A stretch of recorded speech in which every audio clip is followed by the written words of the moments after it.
परम सत्कारयोग साध संगत जी, रसना पवित्र करिए ते आखिए तान श्री सतगुरु जगजीत सिंह जी, तान श्री सतगुरु उदय सिंह जी।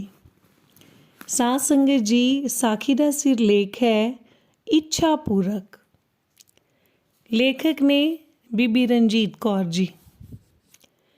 जिन मस्तक धुर हर लिखिया तिना सतगुर मिलिया राम राजे।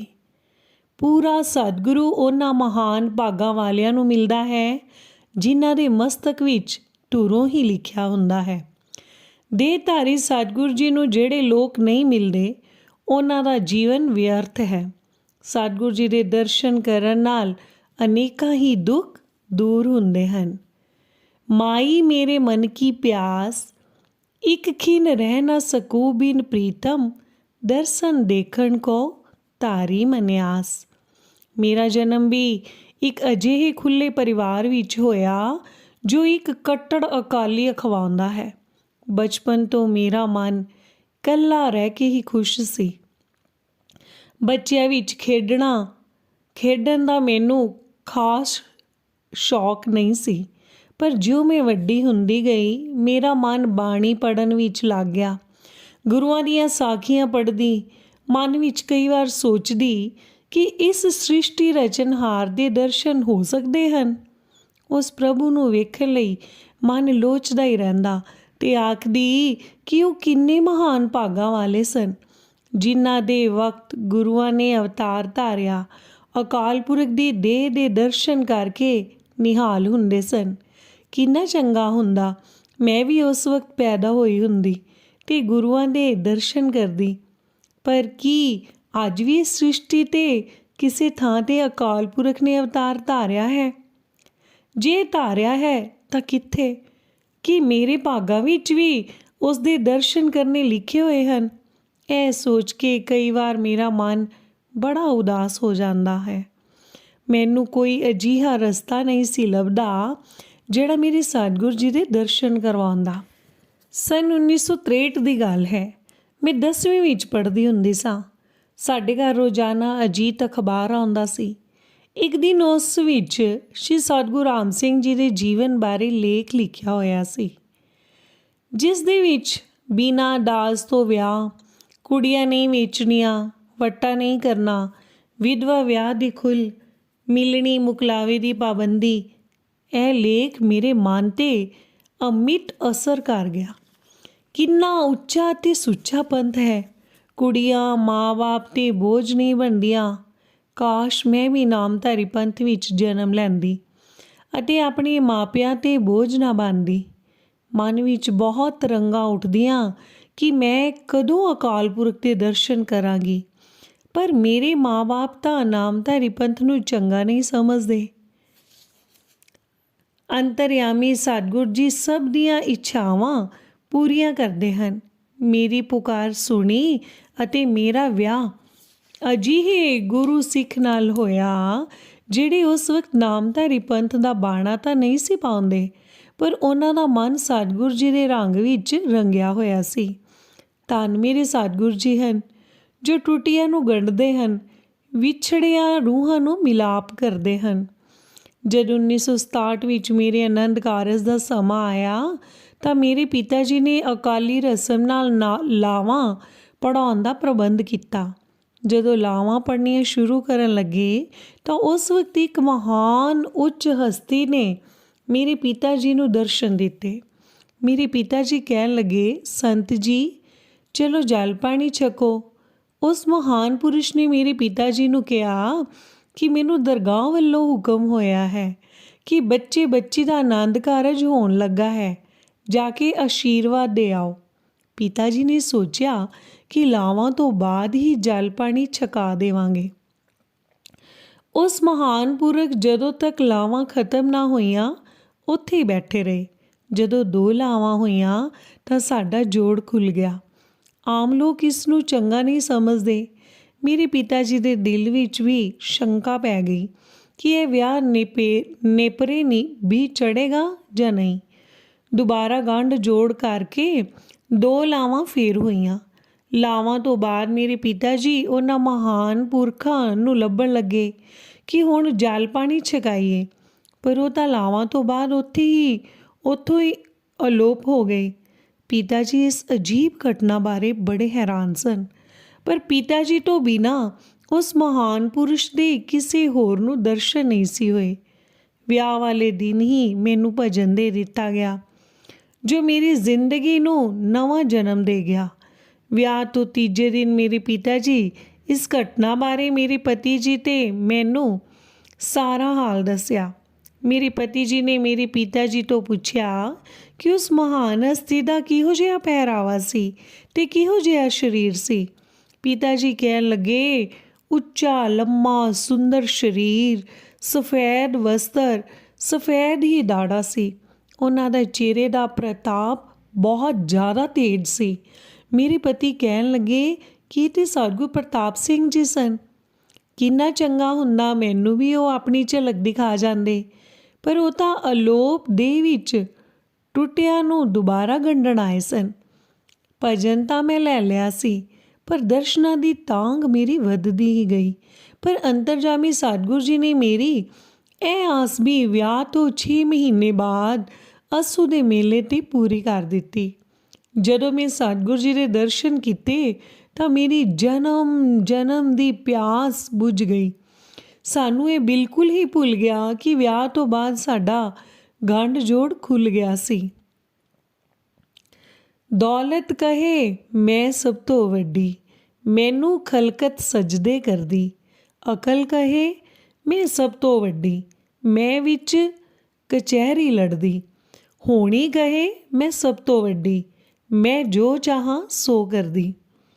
ਹੋਣੀ ਬੜੀ ਪ੍ਰਬਲ ਹੈ ਤੇ ਹੋ ਕੇ ਹੀ ਰਹਿੰਦੀ ਹੈ, ਭਾਵੇਂ ਸ਼੍ਰੀ ਸਤਿਗੁਰੂ ਜੀ ਦੇ ਚਰਨਾਂ ਦੇ ਆਸਰੇ ਸੂਲੀ ਤੋਂ ਸੂਲ ਬਣ ਜਾਵੇ, ਪਰ ਵਾਪਰਦੀ ਜ਼ਰੂਰ ਹੈ ਤੇ ਮਨੁੱਖ ਨੂੰ ਥੋੜ੍ਹਾ ਬਹੁਤਾ ਫਲ ਭੁਗਤਣਾ ਜ਼ਰੂਰ ਪੈਂਦਾ ਹੈ।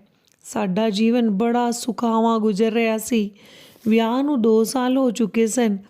ਅਚਾਨਕ ਮੇਰੇ ਪਤੀ ਜੀ 9 ਫਰਵਰੀ 1969 ਨੂੰ ਕੁਝ ਆਪਣੇ ਮਾਂ-ਬਾਪ ਦੀ ਨਾਰਾਜ਼ਗੀ ਕਾਰਨ ਬਿਨਾਂ ਦੱਸਿਆਂ ਹੀ ਘਰੋਂ ਚਲੇ ਗਏ। ਅਸੀਂ ਸਭ ਪਾਸੇ ਲੱਭ ਕੇ ਥੱਕ ਗਏ, ਪਰ ਉਹਨਾਂ ਦਾ ਥਾਂ ਟਿਕਾਣਾ ਹੀ ਨਾ ਮਿਲਿਆ। ਉਸ ਵਕਤ ਮੈਂ ਇਕੱਲੀ ਹੀ ਇਸ ਦੁਨੀਆ ਵਿੱਚ ਭਟਕਣ ਲਈ ਰਹਿ ਗਈ। ਮੇਰੇ ਕੋਲ ਕੋਈ ਬੱਚਾ ਜਾਂ ਬੱਚੀ ਵੀ ਨਹੀਂ ਸੀ ਜਿਸ ਦੇ ਆਸਰੇ ਜ਼ਿੰਦਗੀ ਦੇ ਦਿਨ ਪੂਰੇ ਕਰਦੀ। ਦੁਨੀਆ ਦੇ ਸਭ ਰਿਸ਼ਤੇਦਾਰਾਂ ਨੇ ਮੇਰਾ ਸਾਥ ਛੱਡ ਦਿੱਤਾ। ਇੱਥੋਂ ਤੱਕ ਮੇਰੇ ਮਾਤਾ ਪਿਤਾ ਜੀ ਵੀ ਮੇਰਾ ਦੂਸਰਾ ਵਿਆਹ ਕਰਨ ਲਈ ਤਿਆਰ ਹੋ ਗਏ। ਮੈਂ ਦੂਜਾ ਵਿਆਹ ਨਹੀਂ ਸੀ ਕਰਵਾਉਣਾ ਚਾਹੁੰਦੀ, ਪਰ ਮੇਰੇ ਪਿਤਾ ਜੀ ਮੇਰੀ ਕੋਈ ਗੱਲ ਹੀ ਨਹੀਂ ਸੀ ਸੁਣਦੇ। ਮੈਂ ਸ਼੍ਰੀ ਸਤਿਗੁਰੂ ਜਗਜੀਤ ਸਿੰਘ ਜੀ ਦੇ ਚਰਨਾਂ ਦਾ ਆਸਰਾ ਲਿਆ ਅਤੇ ਸੋਚਿਆ ਕਿ ਸੱਚੇ ਪਾਤਸ਼ਾਹ ਜੀ ਮੇਰੇ ਤੇ ਇਸ ਲੋਕ ਤੇ ਪ੍ਰਲੋਕ ਵਿੱਚ ਵੀ ਸਹਾਈ ਹੋਣਗੇ। ਮੇਰੇ ਪਿਤਾ ਜੀ ਨਾਮਧਾਰੀਆਂ ਨੂੰ ਚੰਗਾ ਨਹੀਂ ਸਨ ਸਮਝਦੇ। ਮੈਂ ਆਪਣੇ ਮਾਂ-ਬਾਪ ਤੋਂ ਚੋਰੀ ਸ਼੍ਰੀ ਸਤਿਗੁਰੂ ਜਗਜੀਤ ਸਿੰਘ ਜੀ ਨੂੰ ਚਿੱਠੀ ਲਿਖੀ ਕਿ ਮੇਰੇ ਪਤੀ ਜੀ ਬਿਨਾਂ ਦੱਸੇ ਘਰੋਂ ਚਲੇ ਗਏ ਹਨ ਅਤੇ ਪਿਤਾ ਜੀ ਹੁਣ ਮੇਰਾ ਦੂਜਾ ਵਿਆਹ ਕਰਨਾ ਚਾਹੁੰਦੇ ਹਨ। ਮੈਂ ਦੁਬਾਰਾ ਵਿਆਹ ਕਰਾਉਣਾ ਨਹੀਂ ਚਾਹੁੰਦੀ। ਆਪ ਜੀ ਤੋਂ ਬਿਨਾਂ ਮੇਰਾ ਇਸ ਦੁਨੀਆ ਵਿੱਚ ਕੋਈ ਨਹੀਂ। ਸੁਖ ਮੇਂ ਸੰਗੀ ਸਭ ਭਏ, ਦੁੱਖ ਮੇਂ ਸੰਗ ਨਾ ਕੋਈ। ਇਸ ਚਿੱਠੀ ਦਾ ਜਵਾਬ ਮੈਂ ਆਪਣੀ ਇੱਕ ਸਹੇਲੀ ਦੇ ਪਤੇ 'ਤੇ ਮੰਗਵਾਇਆ ਤਾਂ ਜੋ ਮੇਰੇ ਪਿਤਾ ਜੀ ਨਾਰਾਜ਼ ਨਾ ਹੋ ਜਾਣ। ਗਰੀਬ ਨਿਵਾਸ ਦੀਨ ਦੁਨੀ ਦੇ ਵਾਲੀ ਕਰੁਣਾ ਨਿਧਾਨ ਸੱਚੇ ਪਾਤਸ਼ਾਹ ਜੀ ਨੇ ਮੈਨੂੰ ਚਿੱਠੀ ਰਾਹੀਂ ਹੁਕਮ ਕੀਤਾ ਕਿ ਭਜਨ ਕਰਕੇ ਅਰਦਾਸ ਕਰਿਆ ਕਰ। ਮੇਰੇ ਟੁੱਟੇ ਮਨ ਨੂੰ ਕੁਝ ਤਸੱਲੀ ਹੋ ਗਈ। ਸੱਚੇ ਪਾਤਸ਼ਾਹ ਜੀ ਨੂੰ ਮੈਂ ਚਿੱਠੀਆਂ ਆਪਣੇ ਦੁੱਖਾਂ ਦੀਆਂ ਲਿਖਦੀ ਅਤੇ ਸੱਚੇ ਪਾਤਸ਼ਾਹ ਮੈਨੂੰ ਚਿੱਠੀਆਂ ਰਾਹੀਂ ਧੀਰਜ ਬਖਸ਼ਦੇ। ਮੇਰੇ ਪਤੀ ਜੀ ਨੂੰ ਘਰੋਂ ਗਿਆ 6 ਮਹੀਨੇ ਹੋ ਗਏ ਸਨ। ਇਹਨਾਂ ਨੇ ਨਾ ਮੈਨੂੰ ਨਾ ਕਿਸੇ ਹੋਰ ਰਿਸ਼ਤੇਦਾਰ ਨੂੰ ਕੋਈ ਰਾਜੀ ਖੁਸ਼ੀ ਦੀ ਚਿੱਠੀ ਪਾਈ। ਮੈਂ ਬੜੀ ਪਰੇਸ਼ਾਨ ਸੀ। ਕੋਈ ਸਮਝ ਨਹੀਂ ਸੀ ਪੈਂਦੀ ਕਿ ਕੀ ਕਰਾਂ। ਸੱਚੇ ਪਾਤਸ਼ਾਹ ਦੀਆਂ ਚਿੱਠੀਆਂ ਪੜ੍ਹ ਕੇ ਮਨ ਨੂੰ ਧੀਰਜ ਹੋ ਜਾਂਦੀ, ਪਰ ਜਦੋਂ ਪਤੀ ਦੀ ਯਾਦ ਆਉਂਦੀ ਤਾਂ ਮਨ ਨੂੰ ਹੌਲ ਜਿਹਾ ਪੈਂਦਾ। ਇੱਕ ਹੋਰ ਚਿੱਠੀ ਰਾਹੀਂ ਮੈਂ ਸੱਚੇ ਪਾਤਸ਼ਾਹ ਜੀ ਦੇ ਚਰਨਾਂ ਵਿੱਚ ਅਰਦਾਸ ਕੀਤੀ ਕਿ ਗਰੀਬ ਨਿਵਾਜ ਜੀਓ, ਮੇਰੀਆਂ 2 ਮੰਗਾਂ ਹਨ। ਇੱਕ ਮੰਗ ਨੂੰ ਮਨਜ਼ੂਰ ਕਰ ਲਵੋ, ਚਾਹੇ ਮੇਰੇ ਪਤੀ ਜੀ ਨੂੰ ਘਰ ਲੈ ਆਓ ਜਾਂ ਮੇਰੀ ਜ਼ਿੰਦਗੀ ਦਾ ਅੰਤ ਕਰ ਦਿਓ ਜੀ। ਮੈਂ ਇਸ ਤਰ੍ਹਾਂ ਦੁਨੀਆ ਵਿੱਚ ਜਿਉਣਾ ਨਹੀਂ ਚਾਹੁੰਦੀ।